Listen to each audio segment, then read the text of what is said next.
Yes, my dear, you are most welcome here in the second class. That is the part second, an elementary school classroom in a slum. Let us come to the poem. As you know that the poor children, those have been living there in the slum area, are studying in elementary school, that is the primary school, located in the slum area. And the poet has been describing very carefully and clearly that how the children have been looking, how are they attending the class, what is the physical construction of the children, and what they have been getting as the legacy from their parents. Here the poet has been also comparing the children, those who belonging to the cities, now cultured cities, and the citizens are very fine and advanced. But here in the slum area, the children are very poor. They don't have a proper food. They are suffering from different kinds of ailments. As you see that the tall girl who has been bending her head, now the paper skimming boy, means very thin boy, was there. The sweet young child who was seated in the last bench of the classroom is not attentive in the class, now dreaming the squirrels game. So as a child who has a twisted bones, reciting the father's gnarled disease. तो ये सारी चीज़ें आप इस पर देख रहे हैं कि ये सारे सभी के सभी बहुत ही कमज़ोर बच्चे हैं, बड़े ही गरीब बच्चे हैं, इनके माता पिता बड़े गरीब हैं और ये स्लम एरिया में रहते हैं। तो स्लम एरिया में रहते हैं यानी कि इन्हें अच्छे आबो हवा से काफ़ी दूर रहना पड़ रहा है। ये वो चीज़ें महसूस नहीं कर पाते हैं, ये वो चीज़ें नहीं देख पाते हैं जो शहर के और क्रीमी लेयर के लोग देखते हैं। पोएट का ये मेन मकसद है कि इस चीज़ को हाईलाइट किया जाए और गवर्नमेंट इस पर ध्यान दे। लेकिन अब आगे देखते हैं इस पोएम में, जैसे कि सेकंड स्टेंजा में हमने ये देखा कि पोएट जो है ये बता रहा है कि डोनेशंस जितने लोग दिए हैं उनके नाम हैं, कुछ ग्रेट पर्सनालिटीज़ के फिगर हैं, फोटोग्राफ्स हैं, स्टैचू हैं। तो इन सब चीज़ों से उन बच्चों को क्या लेसन मिल रहा है, ये कुछ नहीं प्राप्त कर पा रहे हैं, क्योंकि ये बहुत ही गरीब बच्चे हैं, बड़े ही पुअर बच्चे हैं। और जो वर्ल्ड मैप उस दीवार पर बनाया गया है वो ये दिखाया जा रहा है कि ये बहुत ही डेवलप्ड सिटीज़ हैं, डेवलप्ड सिटीज़ के मैप उस पर दिखाए जा रहे हैं। लेकिन इन बच्चों का डेवलप्ड सिटीज़ से भी क्या लेना देना है, जबकि इनके क्षेत्र जो हैं वो स्लम एरिया में हैं। Whenever they see outside the window of the classroom they find the total slum area before them. इस तरह से पोएट कहता है कि इनके भविष्य अंधकार पूर्वक हैं, अंधकारमय हैं, और इनके फ्यूचर के रास्ते जो हैं, जो इनके भविष्य के रास्ते हैं वो बड़े ही डिफ़िकल्टीज से भरे हुए हैं। जैसा कि उसने एक फ्रेज़ डाला है, a narrow street sealed in with a lead sky. तो इस तरह से लेड स्काई भरा हुआ है। लेड जो है हैवी मेटल होता है, that is unbreakable, easily can not be broken.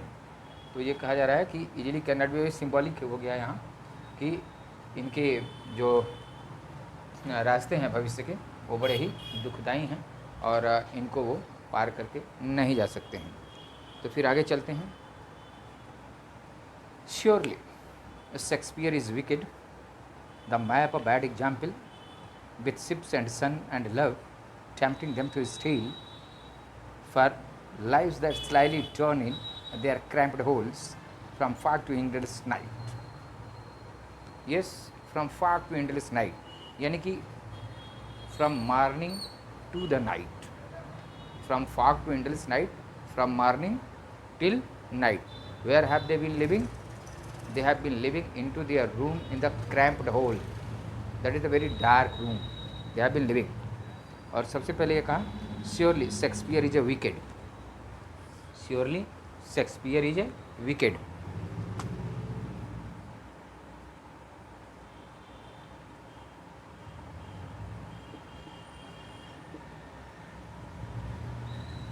तो Shakespeare is wicked, surely Shakespeare क्यों विकेड है, क्यों उनके लिए अच्छे नहीं हैं?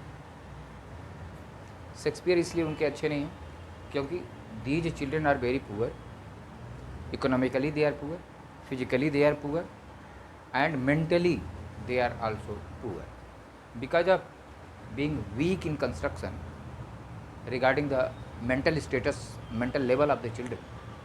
They are unable to understand the literary creation of Shakespeare. Shakespeare के द्वारा लिखी हुई किताबों के बारे में वो कुछ नहीं जान सकते हैं। शेक्सपियर ने क्या लिखा है उससे उनको कुछ मतलब नहीं निकल पा रहा है, वो समझ नहीं पा रहे हैं। इसलिए कोई कितना भी धनी आदमी हो, अगर वो किसी गरीब की मदद नहीं करता तो उस गरीब के लिए वो धनी आदमी बेकार है। ठीक उसी तरीके से Shakespeare is wicked to such poor people, those who are unable to understand Shakespeare's creation, literary creation. Therefore, and the map is a bad example. Why the map is bad example? Why? Because the map that has been drawn, the world map that has been drawn over the wall is not showing the slum area. Slum area has not been shown in the map. Therefore, what will be the utility? What will be the utility of the big cities, developed cities, metro cities for these poor people, for these poor children? तो in poor children के लिए ये जो metro cities हैं, बड़ी बड़ी शहर हैं, डेवलप्ड सिटीज़ हैं, इनके जीवन में किस प्रकार का उपयोग है? तो इनका इस जीवन में किसी प्रकार का उपयोग नहीं है। जबकि अगर ये स्लम एरिया उसमें दिखाया गया होता तो ये महसूस करते कि हम यहाँ रहते हैं और उनके डेवलपमेंट का सेंस भी सामने आता कि हमको डेवलप करना चाहिए। Now with ships and sun and love tempting them to steal for lives that slyly turn in their cramped hole. तो क्राउडेड हाउस है इनका क्रैम्प्ड होल का मतलब क्राउडेड हाउस। तो ये भीड़ भाड़ वाला घर में, जिस घर में जो घर हैं इनके लिए उसमें अधिक से अधिक लोग रहते हैं, इनकी जनसंख्या भी ज़्यादा है इनके घरों में। तो ये क्रैम्प्ड होल में रहते हैं, सुबह से लेकर के शाम तक रहते हैं और बड़े ही धीरे से उसमें जाते हैं, धीरे से उससे बाहर निकलते हैं from fog to endless night. और नहीं तो क्या, टेम्पटिंग देम टू स्टील। और नहीं तो जो बिग सिटीज़ हैं, इनकी जो बिग सिटीज़ हैं डोम शेप्ड में हैं या डेवलप्ड सिटीज़ आप कह ले सकते हैं, डेवलप्ड सिटीज़ हैं, इनकी बात अगर हम करते हैं तो इसे देख करके वो उनके मन में एक लालच की चीज़ें उत्पन्न होगी। जैसे कि सूर्य को देख करके लालच होता है, चाँद को देख करके लालच होता है, स्टार को देख करके लालच होता है, ठीक उसी तरीके से इनके भी मन में इन सब चीज़ों के प्रति एक लालच पैदा होगी। अब आगे बढ़ते हैं। On their slag heap, these children wear skin peeped through by bones and spectacles of steel. क्या देखते हैं? On their slag heap. अब स्लैग हिप का मतलब क्या है? Slag heap the twisted body of this poor children हैं। Slag hip,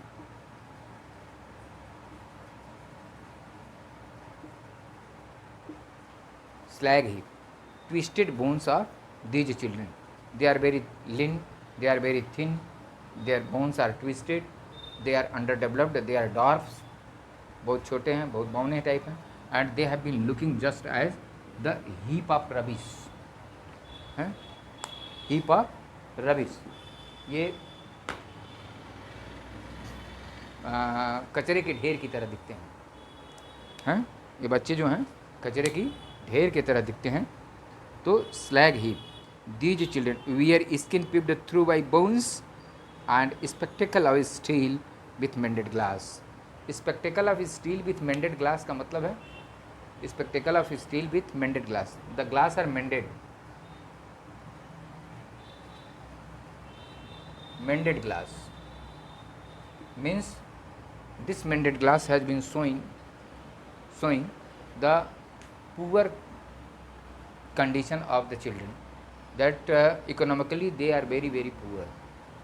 आर्थिक तौर से ये बहुत ही कमज़ोर हैं और physically they are weak because they have been suffering different kinds of ailments. तमाम प्रकार की बीमारियों से जूझ रहे हैं। इसलिए इन बीमारियों को जूझते हुए इनकी आई साइट जो है वीक है। आई साइट क्या है?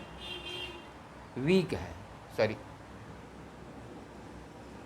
हाँ, आईसाइट वीक है, बहुत कमज़ोर आईसाइट है, इसलिए ये स्पेक्टिकल पहने हुए हैं। लेकिन what kind of spectacle they have been wearing, तो ये मेंडेड है।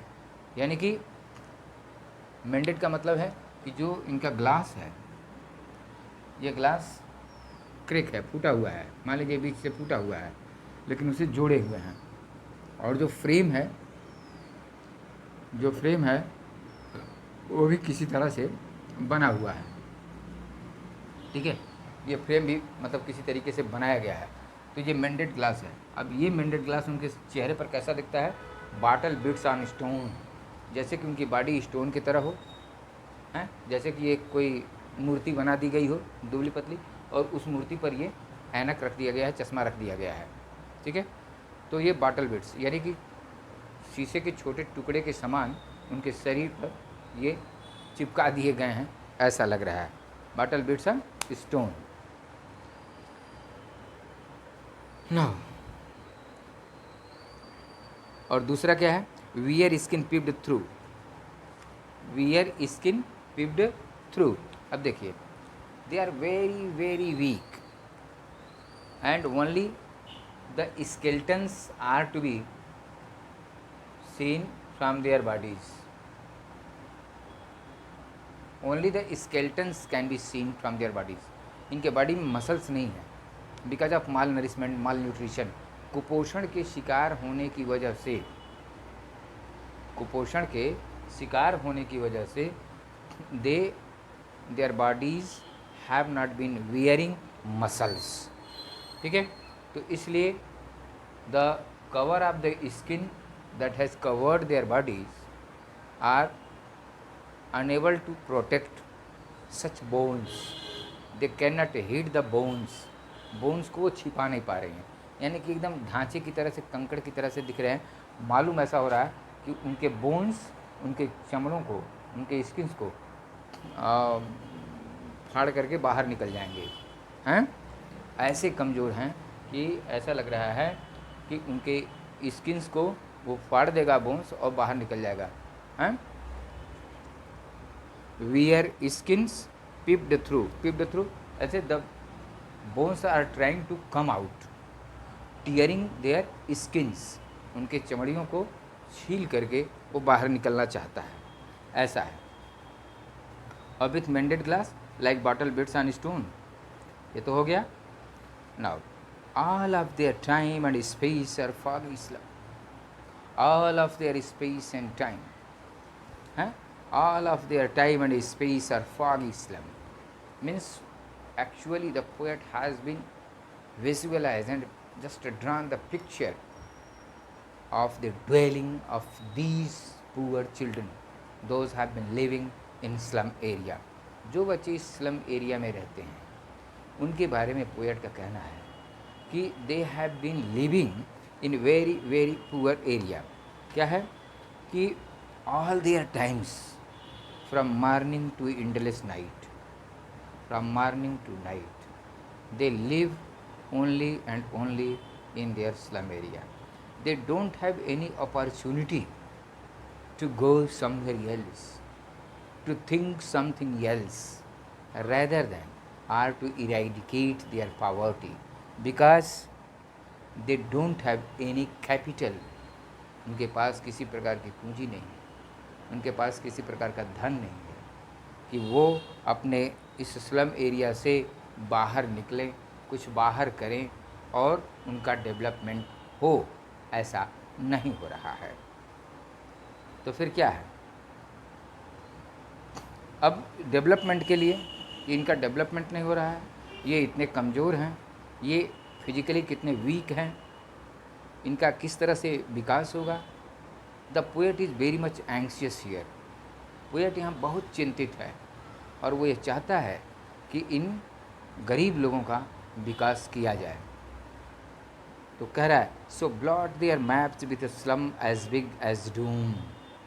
तो क्या है, कह रहा है कि so blot their maps, actually in the map of the world the figure of slum area, the slum area should also be highlighted, so that these children may have a comparative study, and they should know that they have been living in such a world that is quite different from the other world.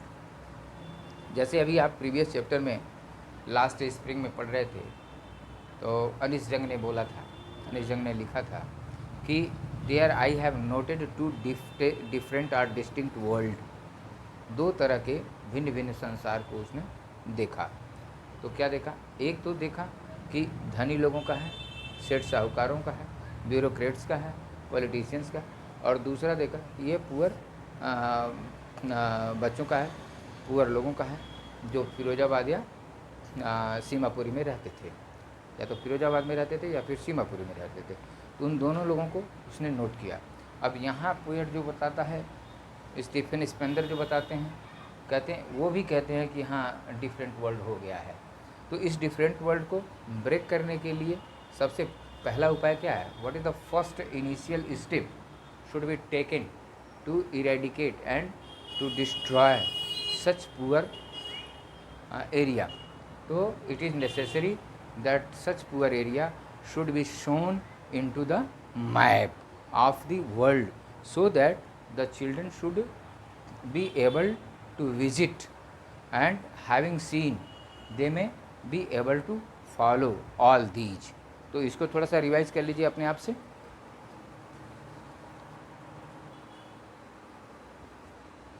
Here in the second stanza, that is the fourth stanza, unless governor, inspector, visitor, those who have been coming to visit the slum school.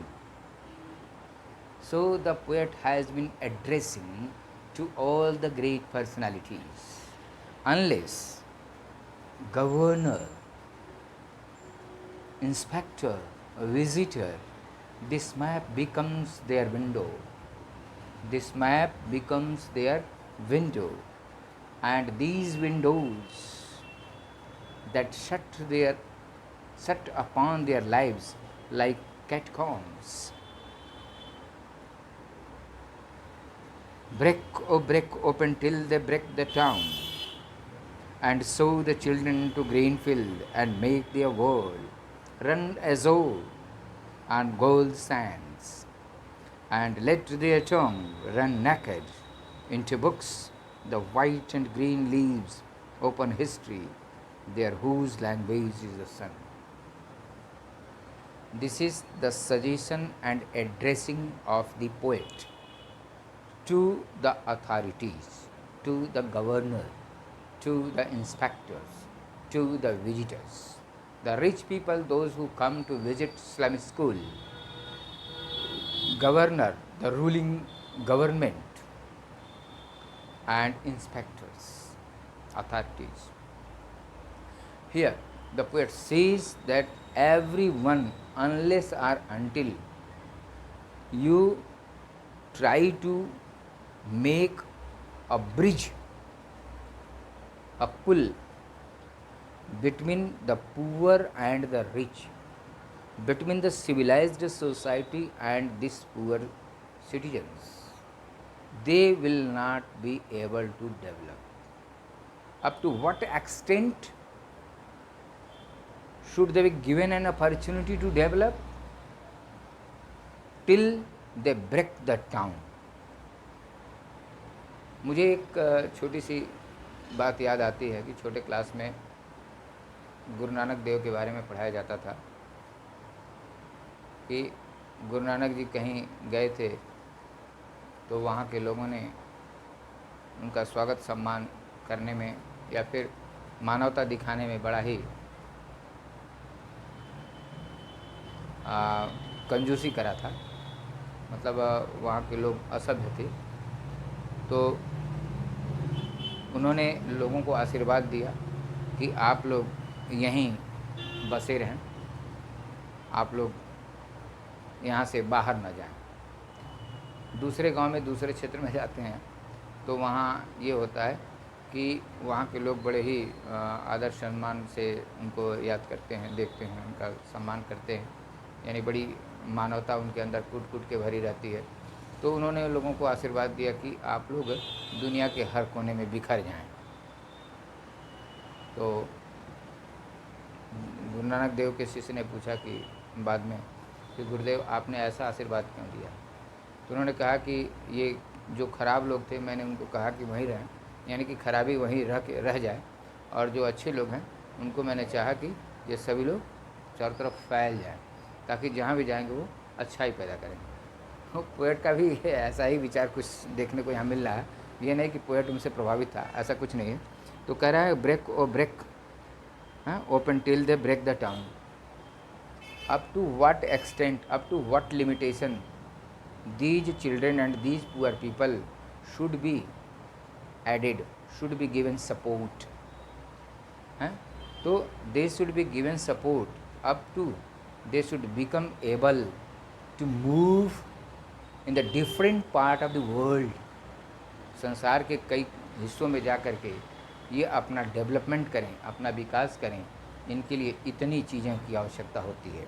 इसके पहले की है This map becomes their window, and these windows that set upon their lives like catacomb। अब catacomb है, their homes are just like the graveyard। जैसे कब्रगाह है, इनका घर कब्रगाह है, यहाँ पैदा होते हैं और यहीं मर जाते हैं। तो अब इनको लिए क्या होना चाहिए? विंडो, विंडो का सेंस यहाँ उसने ये नहीं दिया कि घर की खिड़की। विंडो का मतलब होता है कि the way to the world, मैंने development, sense of development.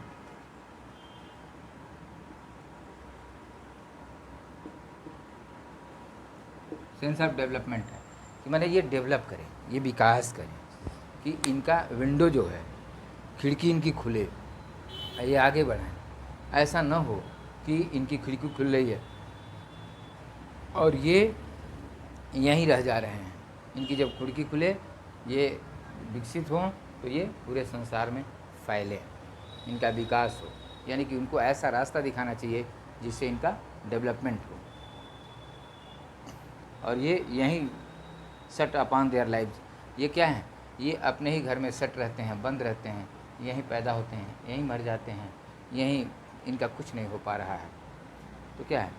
And so the children the green field. अब देखिए यहाँ the poet has been giving emphasis, जोर दे करके कहता है कि इनको क्या होना चाहिए कि सो the children the green field, green field दिखाना चाहिए, यानी कि द वे टू डेवलपमेंट इनको दिखाना है।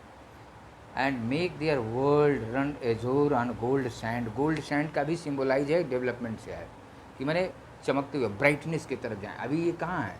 They are in the dull and dim area, they are in the dark area, and they should be given, they should be shown, they should be given an opportunity, they should be helped so that they may enjoy the brightness of their life। माने अपने luck, अपने bright luck के बारे में इस पर विचार करें, इस पर सोच सकें, इसको देख सकें, ऐसा है। Run azure on gold sand and let their tongue run naked into books. तो इनको इस प्रकार का क्वालिटी एजुकेशन देना चाहिए, quality education. They should be given quality education.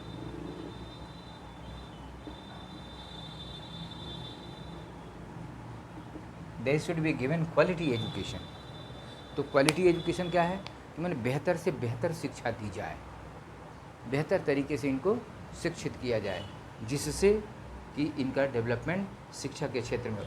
ये this is sure and certain, the one who develops only on behalf of the education, if the one is getting proper and better education, it is sure and certain that he becomes able to make his history.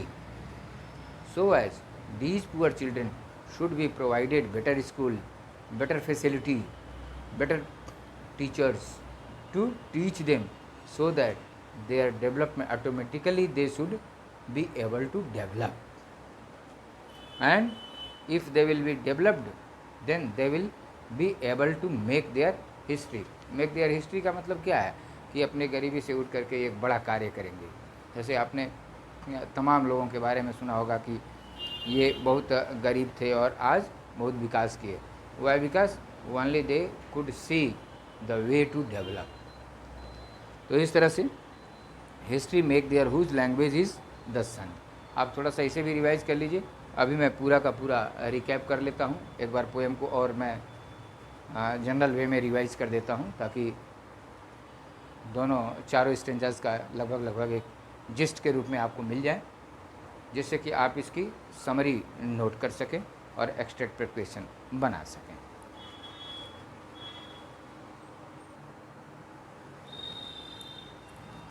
चलिए ठीक है, हो गया। अब हम चलते हैं, थोड़ा सा आपको लिटरेरी डिवाइस के बारे में कुछ बताते हैं कि इस पोएम में लिटरेरी डिवाइस क्या है, क्योंकि अक्सर वो क्वेश्चन में पूछ दिया जाता है। ठीक है, तो लिटरेरी डिवाइस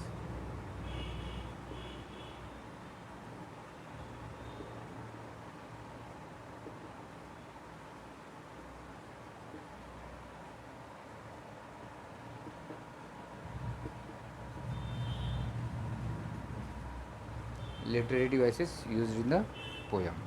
सबसे पहले gusty waves,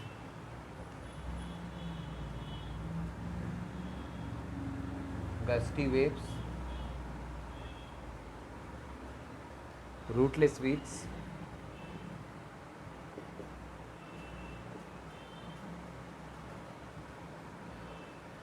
the paper swimming boy,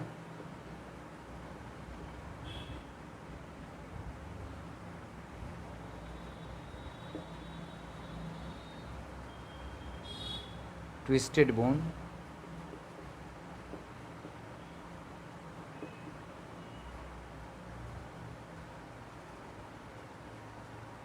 sour cream wall,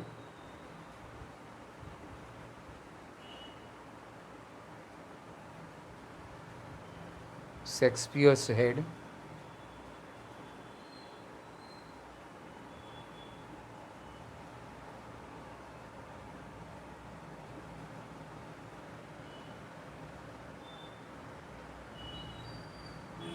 Tyrol's Valley,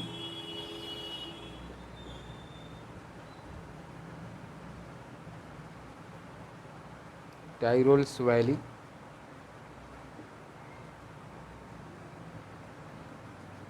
open-handed map,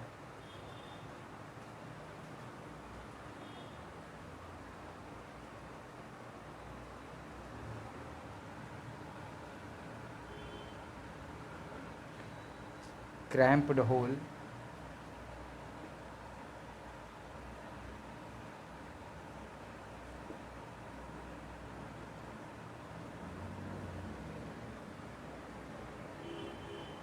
battle with sunstone,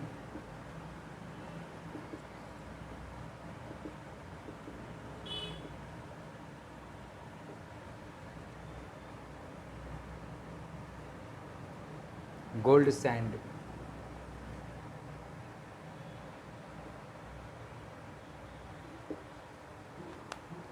इसे नोट कर लें। ये इमेज एंड सिंबल्स, ये पूरा जो है लिटरेरी डिवाइस कौन सा है, तो इमेज एंड सिंबल्स।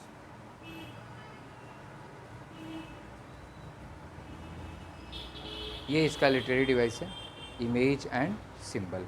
तो इसे नोट कर लीजिए।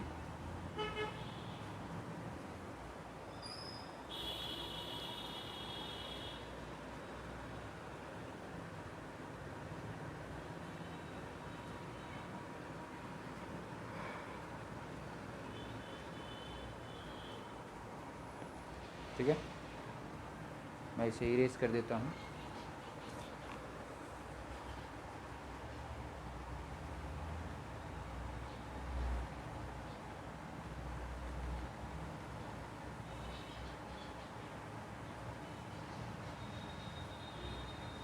इमेज एंड सिंबल का मतलब क्या है, ये पिक्चर की तरह से विजुअलाइज होता है, ये दिखाई देता है, ये इमेज है। ठीक है, ये फिगर की तरह दिखता है। सिंबल का मतलब एक प्रतीक है, एक चिन्ह है, ठीक है। जैसे टाल गर्ल जो है वो किसको सिम्बलाइज करती है, पेपर स्विमिंग बॉय किसको सिम्बलाइज करता है, टाल गर्ल हो या पेपर स्विमिंग बॉय हो, किसको सिम्बलाइज करता है, ये all the children of slum area उसको सिम्बलाइज करता है। अब देखिए अगला लिखिए, far far from gusty waves, far far from gusty waves, ठीक है, far far from gusty waves, surely Shakespeare,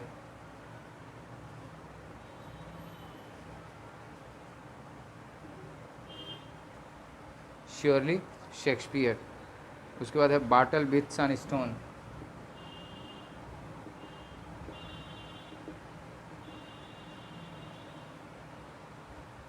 ये एलिट्रेशन फिगर ऑफ स्पीच है, एलिट्रेशन फिगर ऑफ स्पीच है।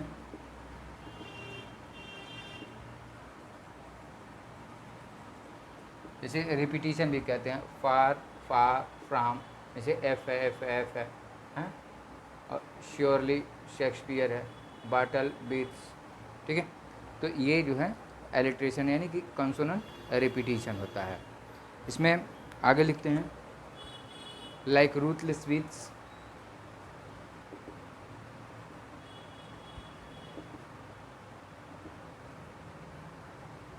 ठीक है, लाइक रूथलेस वीट्स हो गया। फिर यहाँ आप देखते हैं कि लाइक बाटल बिट्स भी है,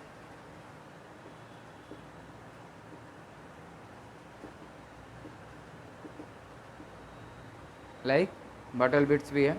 इसके अतिरिक्त आपको जो है यहाँ दिखाई देगा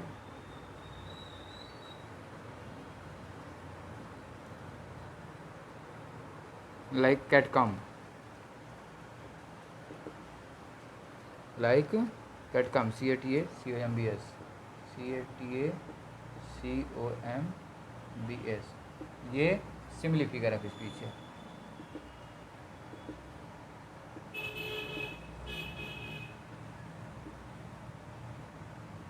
ये सिमिली फिगर ऑफ स्पीच है, ठीक है, उसको आप नोट कर लीजिए, नोट कर लीजिए जल्दी से जल्दी प्लीज़, मैं आगे बढ़ूँ, टाइम बहुत कम है, हरिए प्लीज़, डू इट फास्ट। हो गया, चलिए।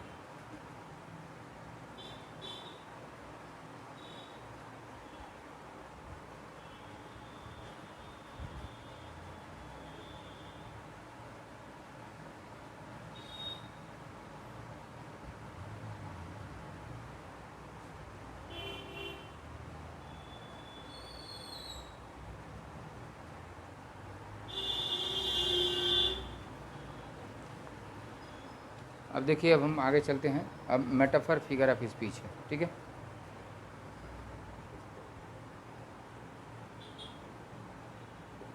Metaphor figure of speech,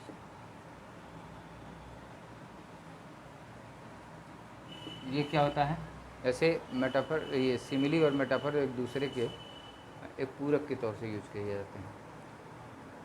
simile में लाइक और एज नामक शब्द होता है, लेकिन मेटाफर में लाइक और एज नामक शब्द नहीं होता है। इसके लिए क्या कहते हैं, जैसे हम देखते हैं कि रैट्स आइज, ये उस बच्चे का क्या है, रैट्स आइज है,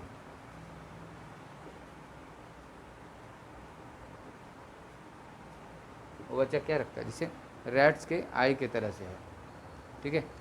दूसरा जैसे fathers gnarled disease, fathers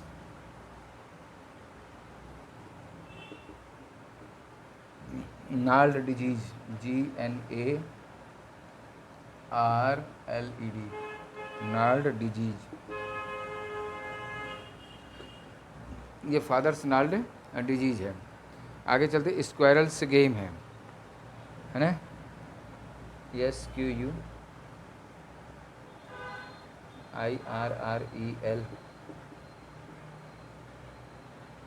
squirrels, squirrels game है। ट्री रूम है,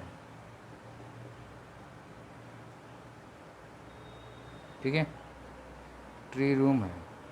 इसके बाद नोट कर रहे हैं ना आप लोग, जल्दी इसको नोट कर लीजिए।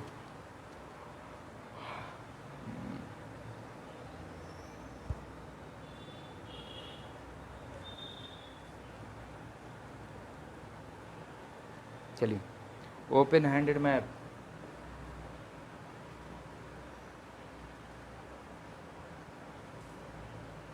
ठीक है, open handed map,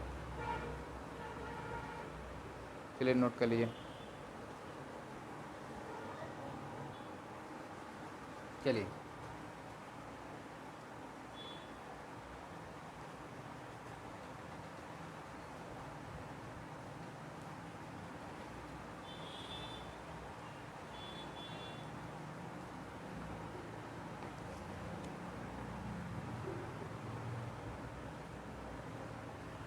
a future painted with a fog,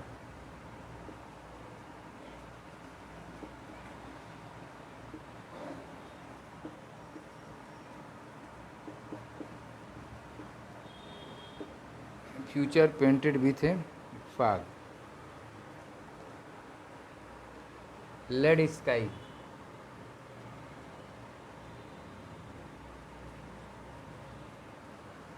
lead sky, flag heap,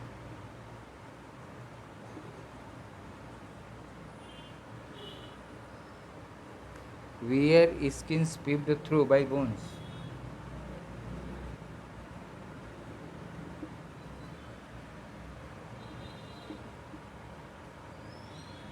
where skins peeped through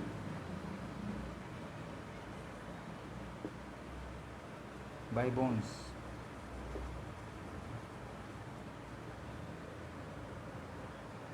spectacles of steel,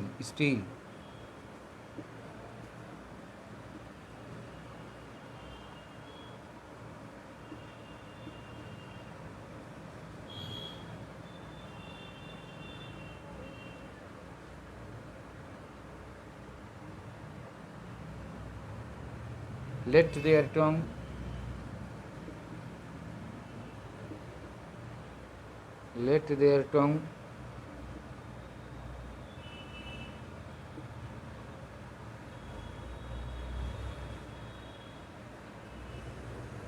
यह भी, चलिए अलग कर दीजिए इसको, रन नेकेड इनटू बुक्स,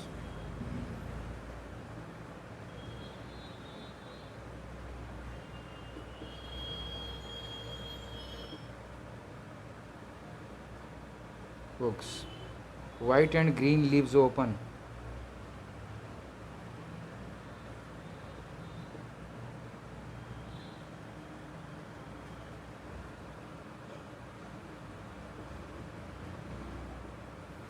ठीक है। इस तरह से आप, ये आपका मेटाफर फिगर ऑफ स्पीच हो गया। इसके अलावा इसमें लिटरेरी डिवाइस नहीं है फिलहाल। You have been given to write the summary. Homework assignment क्या है? असाइनमेंट मैं देता हूँ आपको, राइट द समरी